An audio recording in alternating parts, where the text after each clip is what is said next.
Alright, picture this. So you're a Vegas showgirl and you're rocking sequences and feather for like 30 years. Okay, I'm picturing it. And suddenly your show gets canceled for like some circus burlesque-ish themed TikTok fever dream. TikTok. So what do? I get it. You're doing the intro of this week's movie. Yes, Pamela Anderson is starring in The Last Showgirl, showing us exactly how to face this problem with sass, grit, and a lot of drama. And if you're into it, let's do it. Hi, my name is Yuna and I talk about movies, series, documentaries, and everything in between. And today we're talking about The Last Showgirl, an American drama film directed by Gia Coppola. And if you don't know, Gia Coppola is the granddaughter of Francis Ford Coppola, who is a famous filmmaker who gave us classics like The Godfather and Apocalypse Now. So you know where she gets it from. Wait, does that mean Nicolas Cage is her dad?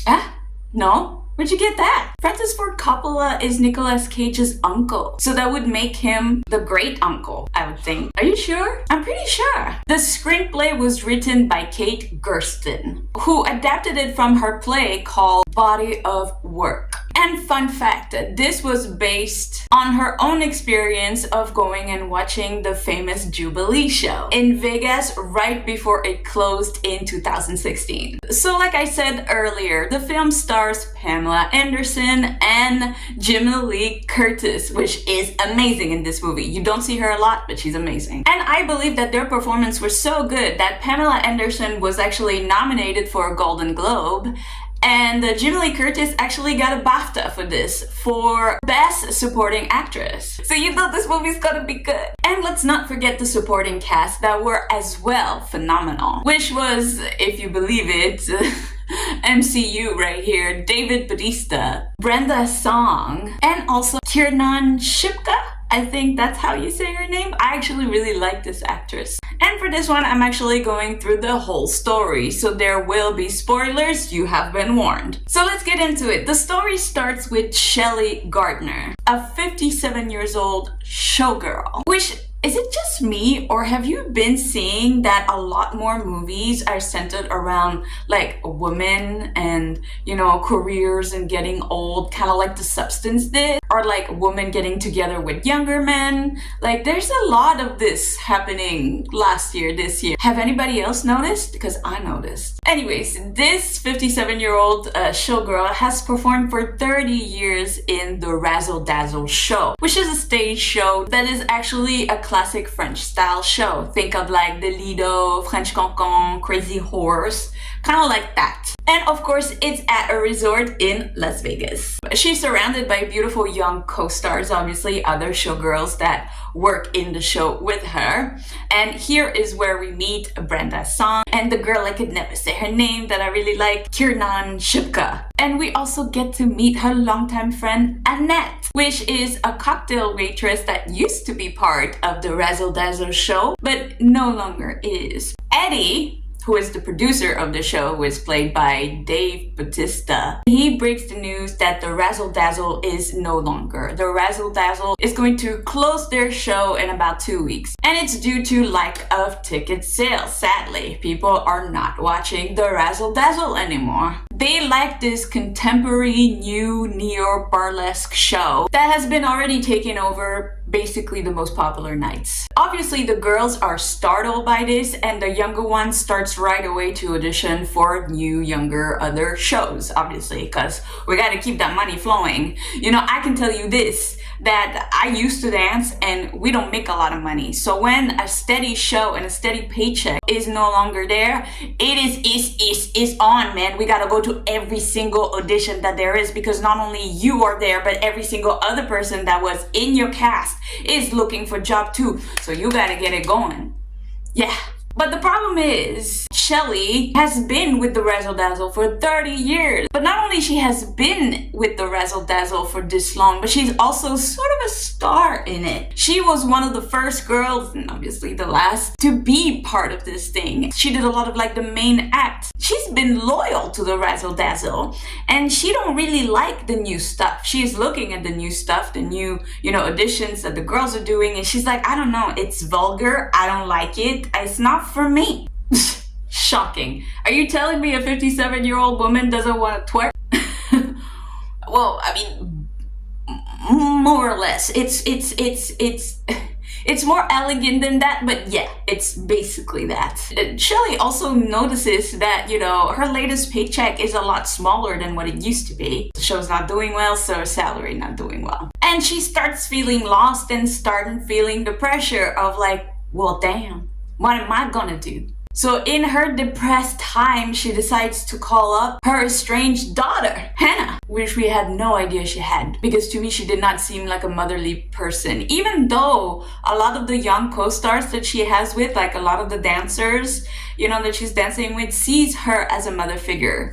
But I'm pretty sure she does not. When she reaches out to her daughter, who apparently is in Arizona, the daughter decides to come, and check her out. And there we learn that they had a really sort of difficult relationship. Shelly being a Vegas showgirl, she had to work and she wasn't always there and she didn't really have time. It made Hannah's childhood quite difficult, and she probably did not always have everything that she needed. And a very much absent parent that was always trying to chase her dream, quote unquote, instead of actually taking care of her daughter. On top of that, Shelly is not helping herself by like forgetting a lot of the details that's happening in her daughter's life. I mean, her daughter's 22 and she doesn't seem to know her actual age, and she also doesn't know the major that she's in, which kind of shows that she doesn't care. I'm sure she does, but it seems like she cares about herself first. But eventually they do have a breakthrough and have a good dinner together, which follows with Shelly inviting Hannah, her daughter, to the show. She's like, you know what? You should come and see the show. I mean, it's about to close. You might as well come and see it, right? It's weird to me that Hannah has never seen this show, because I thought that, your mother working for this show, you would have snuck out or at least go and just like, take a peek or something. You would have seen something, but apparently not. Anyways, she goes to the show without really telling Shelly, and she kind of says yeah, but she doesn't confirm, and then she does go. And then she confronts her backstage as to like, hey, this is what you like left me in the car for hours for?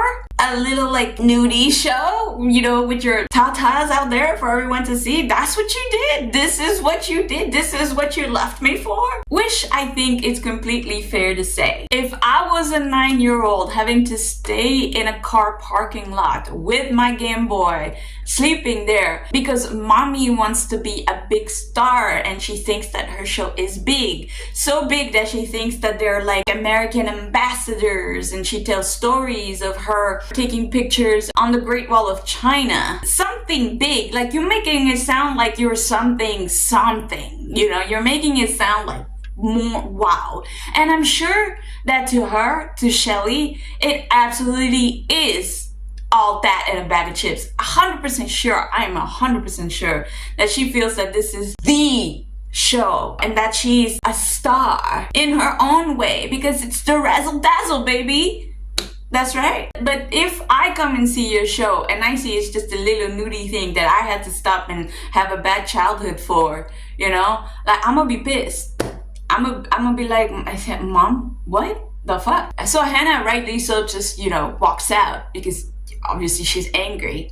Around the same time that this happened, probably like right the next day, Jodie, which is one of the dancers that she dances with in the show, comes to Shelly to talk to her about, feelings. Like she sees her like a mother figure, and Jodie had run away from her house, and she comes to Shelly to tell her that like, I talked to my mom and she didn't like me anymore, and I don't think I can go back home. And Shelly's like, well, tough nut. She's just like, yeah, what do you want me to do about that? And she's like, I need to talk to someone. Can we talk? And she's like, it's not a good time. I'm busy. And shuts the door on the poor girl who's 19. Nah, she really did that? Wow. What a selfish woman. I know. I was shocked too. Not even an inch of empathy. Nothing. And she was like, nope, I matter more. Which also shocked Jodie, because Jodie was like, I didn't think she would react that way. I thought I was going to be welcome in her house. She was going to give me cocoa and we were going to talk about it. But no, that did not happen. And Jodie had to learn one of the harshest lessons in life. Well, at least one of the harshest lessons, I think, is that you cannot count on anybody but yourself. Yes, honey. And that is a harsh lesson to learn, but it is a lesson to learn. Understand that every single person that you have, you know, who, no matter what it is, are always going to disappoint you. They will. And it's not because of that that you need to fall out of love with them, or that you stop loving them, or that you stop caring. No. You move on because you can be strong. You can rely on you, you know, and it's a very, very important lesson. Yes, trust in people. Yes, rely on people when you can't. When you ask for help, you know. But some people are just not in that mental state to give you the help, and that's okay. But also know that they will disappoint you. At least that's what I believe. Like, I truly, there's a quote that I very much love that describes this fully, which is, a bird sitting on a tree is never afraid of the branch breaking because her trust is not in the branch, but in her own wings. It is a harsh lesson to learn. Rely on you and you will never fall. And if you do fall, know that it was your own doing, but at least nobody tripped you. You hear me? Nobody tripped you. Anyways, it all comes down to the next show, and Shelly asks Jodie to help her with her outfit, as she usually does. But this time, Jodie says no. She's like, I want to see you to put it on yourself. And you know what? She's completely right to do so. Because if nobody gonna look out for her, then she gonna look out for herself. But it does cause Shelly to whip her costume and miss her cue. So she wasn't able to perform for that particular number at the right time. But again, serves her right, you know. She don't want to help nobody gonna help you. So Eddie, being the producer of the show, obviously goes and check on, you know, Shelly. She was like, yo, what happened? And Shelly tells him it's fine, you know, she's just going, you know, through it right now. And they end up going to dinner. And while they go out to dinner, you know, she tells him, like, she doesn't know what she's going to do, what's going to happen to her, and how ridiculous it is that he, as a producer, just is able to move on to the next show and just keep having a job. As to her, dedicated 30 years of her life to the Razzle Dazzle show, was once the star of the Razzle Dazzle show, and now is completely forgotten. Because again, she's 57 years old. Where is she going to get another job to be a showgirl, to be a dancer? At 57? I mean, it's not impossible, but it's hard, okay? And in between that dinner, somehow we find out that Hannah is his daughter. Eddie, yeah, it's his daughter. And he has the audacity to say to Shelly that, like, hey, I don't like the way you brought her up. Her childhood wasn't all that, you know? And she's like, well, were you there? And he's like, no. So she's like, shut up. Well, you know what? If he did not do anything to raise her, then he has no room for judgment. I said it. Exactly. Thank you. Thank you. Anyways, at this point of the movie, we end up catching up with Annette because we hadn't seen her for a while. And Annette is asking Shelly if she can sleep on her couch because she had been sleeping in her car for the last couple of weeks. Shelly's like, yeah, but what happened? And we find out that, well, Annette got drunk and she danced on a table, and they didn't like the fact that she was old and there were other waitresses that were getting younger, you know, so she got fired and she doesn't really know what she's gonna do next. She does tell Shelly that this is temporary, but both of them are like, we don't know what we're gonna do. Which is a real situation. Like, when you lose your job or the ability to have, you know, your next paycheck, that really does sunk in. Like, what the hell am I going to do?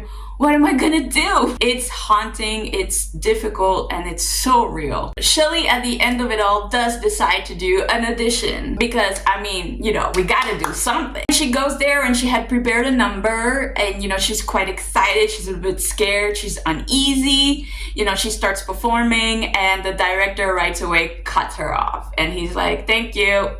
which is like rude. And she's like, I've made more, just wait, just let me get there. And he quickly tells her that, listen, I know that you were with the Razzle Dazzle show for 30 years. They probably hired you back then in the 80s when you were looking good, but you're not a good dancer and you're not cut out for this, which was kind of hard to hear. The entertainment business has always been tough. It's either you're in or you're out. There are no reasons as to why. If you get in, you're in. If you're out, you're out. And yeah, age does not help. Also, you have to understand, dancing has a style throughout the years. And when you've danced for 30 years, you're out of style. Just look at something that was choreographed 20 years ago compared to something that is choreographed now. It's completely different. And movement, you know, there are movements that are in and trendy. There are movements that are out. There are movements that are considered old, classic. You gotta keep it up with the world or you don't make it as a dancer. So she tells him, okay, what do you want? I'm a trained dancer. I danced for 30 years. Tell me what you want. And she's like, you want this? You want that? And she does some like really weird, like trying to look sexy but not sexy thing, and eventually she is kicked out of the audition. Anne Marie, which is another dancer that was with her in the Razzle Dazzle show, follows her and misses her audition because she's worried for Shelly. She's like, Shelly, are you okay? Can I help? Are you okay? To which Shelly just lashes out on her and says, hey, I have a daughter, okay? I don't need you guys. And you guys means Marianne and Jody, the girl that came earlier. I don't love you guys. It's not like that. You know, I might look like a mother figure, but I'm not. Wow. I know. Ugh. But anyways, towards the end, all we see is that the girls are cheering for their last performance, you know, which I'm guessing she made peace with the girls. After the performance, we see that Eddie asks her what she's gonna do, and she says she don't know, that she might go to Arizona and, you know, see her daughter, be with Hannah, or that she just might become a cocktail waitress just like Annette. And they kind of leave it at that, like an open-ended ending. That's how the movie ends. So what, we don't know what happened? No, we don't. Not really. So my thoughts on this movie. For me, this movie isn't just about the glitters, the sequins, the feathers. It's about identity, it's about aging, it's about resilience, it's about relationship, selfishness. Shelly's journey is so relatable. It really truly is. The struggle that we all have to make relationships when we're trying to make some things of ourselves, when we believe that we can, especially as a woman, because we tell you, you know, a lot, or people will try to tell you that you can't do certain things as a woman. You can't have a baby and have a career. You can't do this or do that. You can't be a big star. You can't be a big boss. There's a lot of limitations that are put onto our shoulders. And sometimes as women, we're just like, I can do it. But it means that we're sacrificing a lot. We're sacrificing family. We're sacrificing relationships, right? And what do our loyalty of certain things, like in this case for Shelly, the loyalty to Razzle Dazzle, what does it bring us? Nothing. And a lot of, like, I'm sure the red pillars are loving this. They're like, see, you hit the wall and you got nothing. You should have been with a man at home making sandwiches. But but for some women, that's not what they want, and they irk for more. And some of us are successful and some of us are not. That's why this movie is so relatable, and it's so understandable, and it's so raw, and it's beautiful. So what did you think of The Last Showgirl? Have you seen it? Are you a Pamela Anderson fan? Honestly, she did her thing here. Oh, she is so good. She's so good at this. I've never pictured Pamela Anderson being this raw, this real. Usually, you know, and good for her, because, you know, for the entire industry has always thought of her as like the dumb blonde, and she always plays that like, but in this, she's so good. She's so good. I really hope that she has more wins coming, you know, for this performance, because it was amazing. Jamie Lee Curtis, mwah. Oh my God. Mwah. I really enjoyed this project. I give it a 9 out of 10 or a 10 out of 10. Like, for me, I think this is a good movie. It's only an hour and a half, so it's easy. It's a beautiful story. It's relatable. The shots, the visuals are amazing, because a lot of it are like hand-hold shots, you know, with the lighting. Beautiful visuals. Anyways, that is it for me today. Thank you so much for being here. Thank you for watching. Remember, if there is any movie series, documentary, or anything in between that you would like me to do, then let me know in the comments down below. And thank you so much for being here. Thank you for watching. I hope you guys have a great day, and bye.